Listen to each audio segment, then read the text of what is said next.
হাত বদল করে বাসন্তী কটন মিলের 44 বিঘা জমি চলে গেল জমি হাঙ্গরদের কাছে। নান্টু মিডিয়েটর স্থানীয়ভাবে কৌশিক চ্যাটার্জি ছাড়া কেউ প্রতিবাদে নামল না।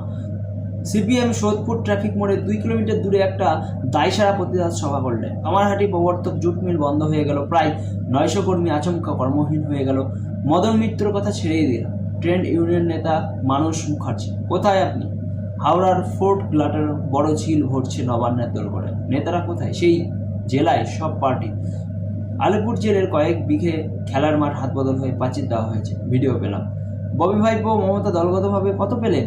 প্রশ্ন উত্তর করুন। সিপিএম আঞ্চলিক কমিটির নামুন পথে, চাইলে ভিডিও দিয়ে দেবো। স্পটে গিয়ে বসে তো পড়ুন সব বিরোধী দলের স্থানীয় নেতারা।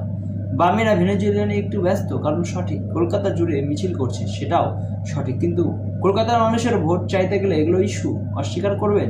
বিজেপির ছোট মাঝারি বড় নেতারা রাজ্য কমিটি ঘোষণা হয়েছে সেটা নিয়ে ব্যস্ত, বুঝি, সেটাও ঠিক সঙ্গত, কিন্তু এটাও তো ইস্যু নয় কি বলুন?